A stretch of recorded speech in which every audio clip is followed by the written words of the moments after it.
இன்னைக்கு லஞ்ச் எம்னி rice, barbecue chicken,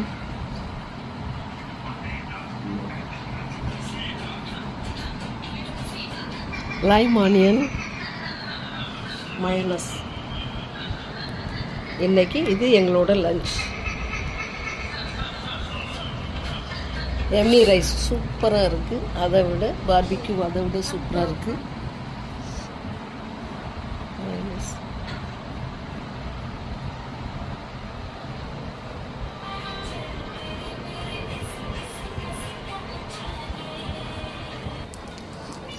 நல்லா மழை பெஞ்சிட்ருக்கு.